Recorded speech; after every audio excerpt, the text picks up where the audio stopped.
Auk okkar frá N4 voru nokkrir íslenski ljósmyndarar að vinna á svæðinu og þekktir vísindaljósmyndarar erlendir einnig sem lögðu mikið á sig til að ná góðum myndum. Það krefst kjarks og áræðni en ekki síður gífurlegrar aðgæslu að fara þetta svæði og nauðsynlegt að hafa góða leiðsögumenn. Einn þeirra sem þekkir þetta svæði afar vel Sigurður Baldursson. Hvað ert þú búin að vera hérna alveg frá því að gosið hófst?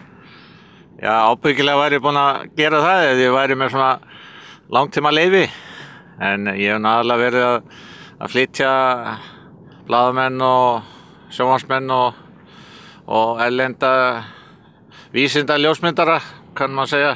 Það er náttúrulega bara mjög gott eftirlit á þessu, það bara verður að vera. Þetta er hættusvæði og vítt til veggja hérna, getur breyst snögglega. Núna erum við til dæmis með 2 sérfræðinga hérna en ég er með starfsmann með mér, þannig að við erum 2 á vakt, alltaf að fylgjast með og með öll öryggistæki og náttúrulega eldhús og mat og allt í bílnum. Við getum verið hérna alveg þangað til að fyrir að snjóa. Og er það kannski ætlunin? Hvað ætli að vera lengi á þessu sinni? Já, það er aldrei að vita. Ég náttúrulega get látið bara að senda okkur sleðan upp eftir. Nei, við verðum hérna fram á föstudag vonandi, þurfum að ná litbrauðum á kvöldin og næturnar og morgnarna og fá heiðan himinn. Þeir voru nú út að mynda norðurljósin í nótt, það voru ágæst norðurljós í nótt meðan þeir sváðu niður í Mývatnssveit. Ekki klippa þetta. Nei, ég klippi þetta ekki út, þetta verður að vera, en hverjir eru þessir fransmenn? Þetta eru ljósmyndarar sem að bara helga lífi sitt að mynda eldfjöll og allt í kringum eldfjöll allan heim. En það er nú ekki tilviljun segja mér að þeir völdu þig sem leiðsögumann hérna. Þú þekkir þetta náttúrulega eins og hendurnar að þér. Já, ég á mikið í þessu svæði hérna. Það er nú bara 3 ár síðan að sonur minn kom með mér hérna á miðju sumri og við tjöldum bara hérna á sandinum og vorum hérna í nokkra daga og þá var ég með svona lítil endurmótrjól. Þá fórum við hérna á næturnar inn flæðurnar og hjóluðum yfir Holuhraun og labbaði yfir þessu hraun. Hvað er hraunið orðið langt, veistu það? 17,5 kílómetrar held ég sáum í gær. Það er mjög gott að koma góða myndir sem teknar og gerfinhetti og sést rosalega vel svona hvernig svæðið er og staðsetningar. En bara þetta held ég að ég ekki eftir að hjóla yfir þetta hraun í framtíðinu. Kannski einhvern tímann eignast barnabörn, þá labbar maður kannski yfir þetta eftir 15 ára eða eitthvað. En maður verður ekki alveg ónýtur. Eldgosið hér í Holuhrauni er gífurlega tilkomið mikið og þó það sé kannski ekki það stærsta á okkar mælikvarða, þá er krafturinn í því alveg gífurlegur. Það eiginlega skiptast á drunur og svo er þögnin líka allt í kring og þetta er svo mikið sjónarspil og hér fyrir aftan mig er til dæmis gígur sem er glóandi og hann minnir eiginlega svolítið á forndir að helvíti. Slíkt sjónarspil sem við urðum vitni að þarna í ljósaskiptunum var ótrúlega magnað og nú fór allt að snúast að ná góðum myndum enda myndefnið óþrjótandi. Við vorum þó stöðugt mynd á að eitrað gas væri allt kring og var búið að koma auga á dauða fugla í grennd við gígana. En við látum myndirnar tala.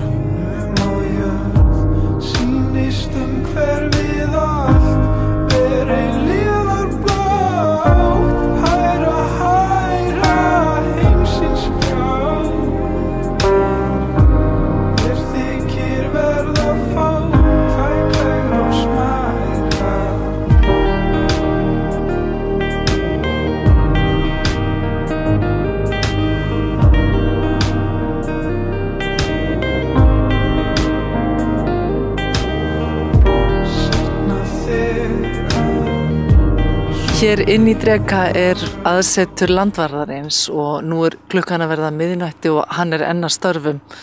Þetta er svolítið erfitt starf eða hvað?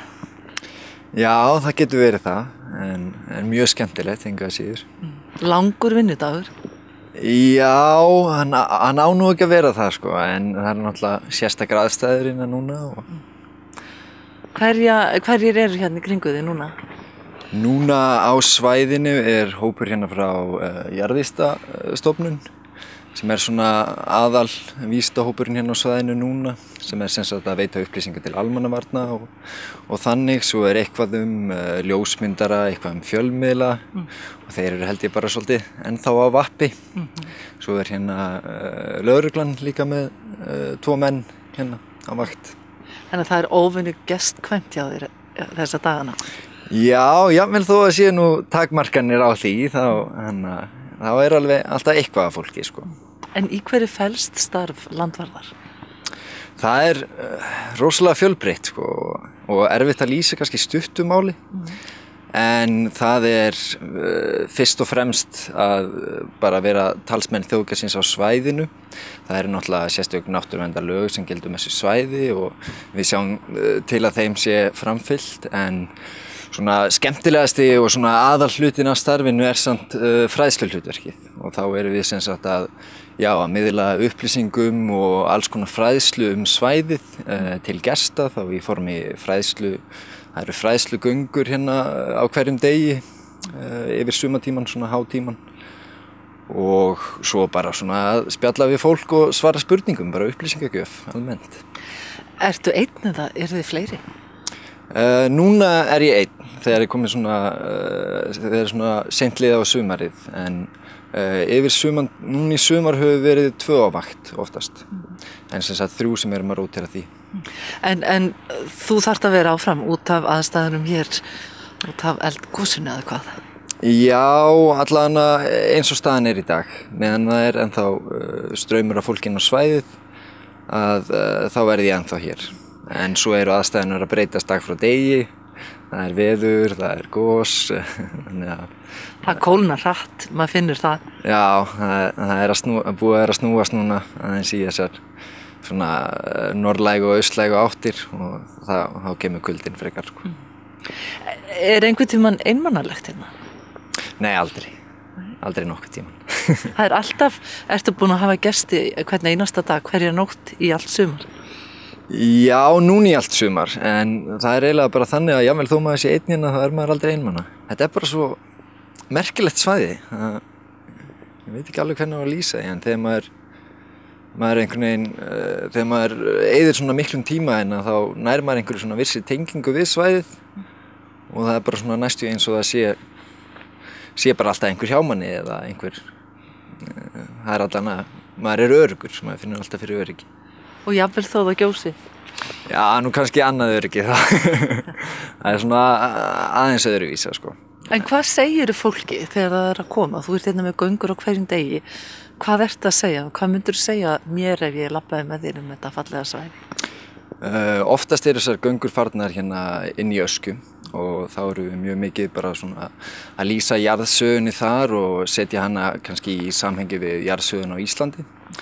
Og svo alls konar svona sögulegi viðburði líka, þannig að það hefur verið fólk að koma hérna í einhverju 100 ár allavega og það bara rosalega margt sem maður að segja, sko, en þetta aðalega ekki bara upplýsingagjöf, þetta meira svona að setja hlutin í samhengi og reyna svona að dýpka upplifun gestanna af svæðin. Frægt útilegu fólk nefnirðu til sögunar?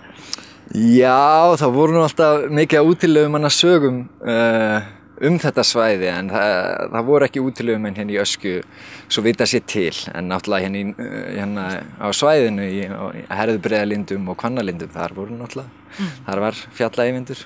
Jú. En tekurðu lagið fyrir fólki? Ég man ekki hvort það hafi komið fyrir, sko. Ætlarðu að biðja mig að gera það núna? Já, fólk getur brostið í söng hérna, eða hvað? Já, það kemur alveg fyrir, en það svona frekar þegar ég einn. Ég hlífi gestunum við söngröddinni, sko. En hvað þarf maður að kunna og vita til þess að geta sinnt þessu starfi?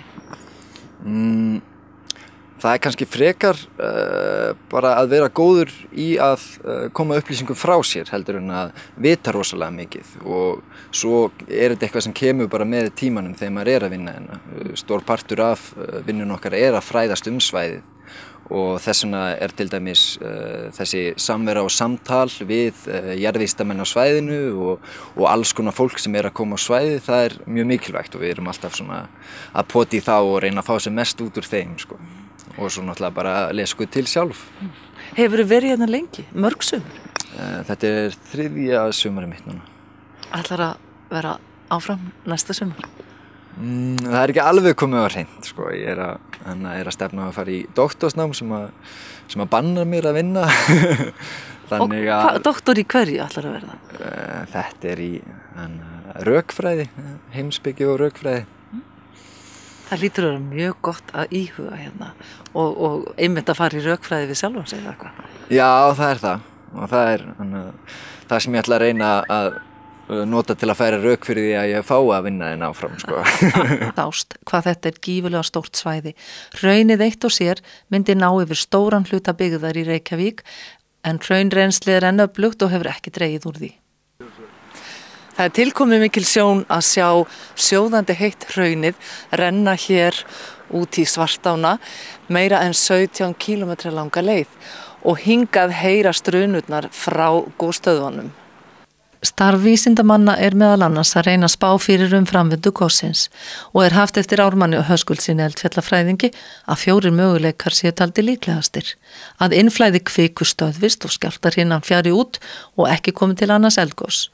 Í öðru lagi að gangurinn nái til yfirborðs á fleiri stöðum utan jökuls, ekki þá hægt að útiloka gos með hraunflæði eða sprengivirkni. Að gangurinn nái til yfirborðs undir jökli, gosi myndi leiða til jökulhlaups í Jökulsá á fjöllum og ef til vill einnig sprengigos með öskufalli. Og í 4. lagi gos í Bárðarbungu. Gosið gæti leitt til jökulhlaups og ef til vill einnig sprengigos með öskufalli. Mesta líkur á að hlaup kæmi þá niður Jökulsá á fjöllum en ekki hægt að útiloka aðrar hlaupaleiðir eins og Skjálfandafljót, Köldukvísl, Skaftárkatla og Grímsvötn. En við látum staðar numið á þessu sinni, þakklátt fyrir þessa ævintýra för, þakklátt vísindafólki, lögreglu, björgunarsveitafólki og öðru góðu fólki fyrir að standa vaktina fyrir okkur öll.